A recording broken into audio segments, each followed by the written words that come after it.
Now, moving on from that story, we now turn to the story that we had indicated we want to focus on earlier, the fact that the Kenya Revenue Authority has today launched a cargo tracking system which is expected to tame smuggling and indeed increase revenue generation from that sector. And in studio to, give us some insight into transportation, clearing and forwarding, and that entire ecosystem is Mr. Roger Sultan. He is the Group Chief Executive for Freight in Time, which of course is the local Kenyan partner of UPS, which is United Parcel Services, one of the largest global transport and logistics companies. Karibu sana. Thank you very much. Now, first off, the indications that this system is expected to be able to tame what has been a vice for a very long time, part of corruption, the fact that KRA is now optimistic that it can track goods all the way from Mombasa until they reach destinations or exit one of Kenya's borders. Do you think this will tame this vice? Yes, I think it will, and that is a very good move by KRA to utilize technology to manage this, just like in other parts of the world. They have been piloting these systems, and if I'm correct to say, the single window system is one that where at the port of entry you have, they actually do the clearing process there. So the destination country will verify everything that is okay, taxes are paid, and so these goods have to exit the country. So the border point will no longer become a place where you go and clear and do everything. It might be an area for verification, but they ensure that the goods that are supposed to be for transit actually leave this country. And you see that if you'll also see revenues collection here being boosted, and it will curb this idea of dumping in markets here. We started off by talking about technology, the fact that a lot of automation has actually taken place in that entire sector. You talked of the single customs window. And this automation is actually changing the way business is done and changing livelihoods and changing the way people have been working. And some of the people who indeed groups and individuals and companies who have been most affected is the clearing. Automation for a long time. So it gives you very clear visibility of what is coming in, what is going out. And even when you have to talk to the authorities about the way you do your business, it is all very clear and very easy. Just like some of the innovations like the iTax. People resist that. But once you get used to working with technology, it becomes very easy, it becomes easy for them to supervise, and it manages compliance. So I think the platforms are user-friendly not only for the big corporates, but even for small, medium enterprises and individuals. And it also makes it... of the SGR, it is expected that this will change the game in many various ways, either through running some people out of business, transporters, allegedly, I don't know if it's true, or even changing the price dynamics. Will it make goods cheaper, easier to access, change travel times, that sort of thing? Okay, from a logistics standpoint, I think it was a good initiative because when the SGR is finally fully operational, it should be able to move approximately 22 million tons of cargo annually. The throughput right now at the Kenya Port Authority, when I looked at their fact file for last year, is about 27 million tons. So as far as the players, can.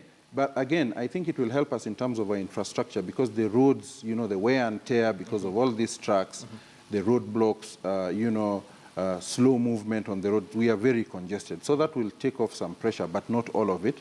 But the biggest gain I see is in terms of cost, because the SGR will reduce the cost of doing business within the region maybe by 30 to around 40%, which is good for this economy, which will make us more competitive. And so we can grow and have more business within this environment.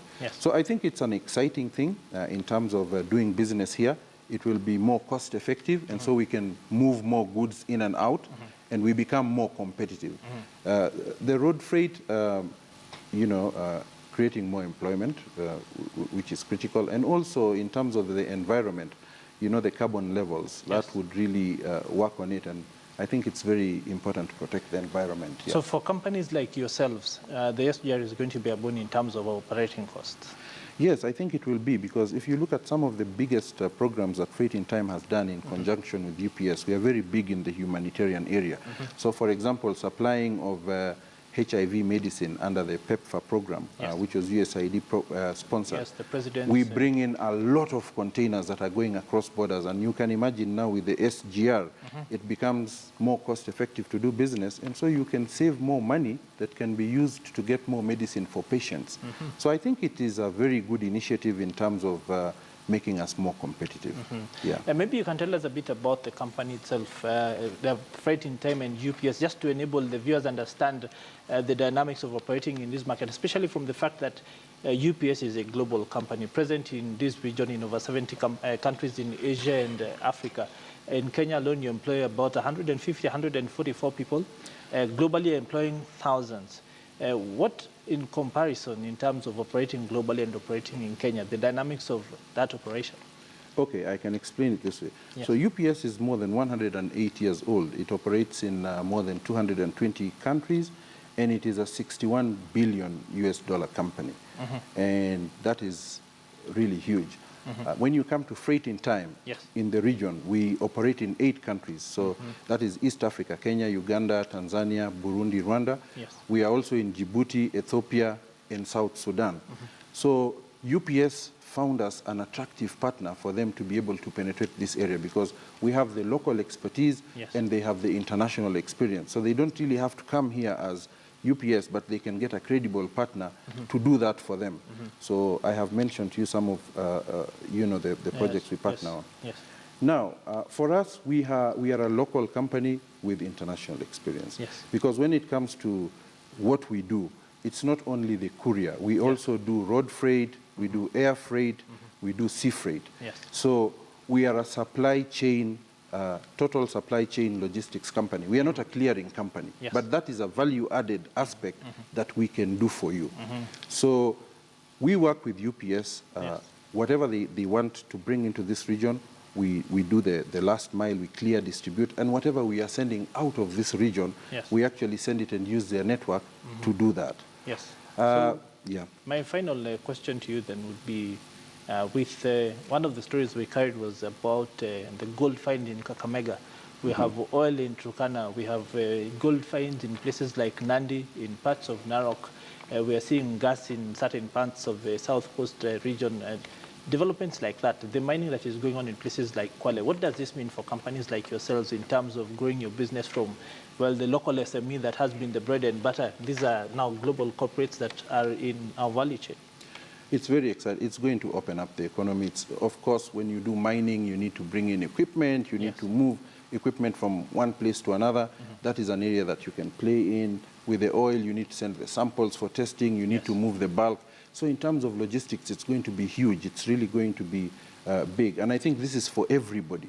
So if the government is concentrating on opening up these areas with the infrastructure. So we Yes. have things like LAPSET. We have Yes. things like the roads opening up in Lodwar, the SGR. If this can be put in place, this economy is going to boom and grow. Okay. And definitely, because of trade, we are going to move a lot of material in and out, and that is what will help the wheels of commerce turn and money move around. Yeah. Okay, indeed, quite an enlightening conversation there. And of course, when the SGR does start running, we will have you back in studio just to tell us how that is panning out for you.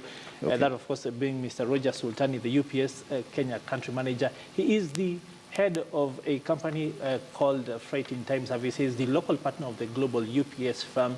Just here in studio to give us an update on what exactly the recent developments here in Kenya mean for that company, both locally and globally. We now want to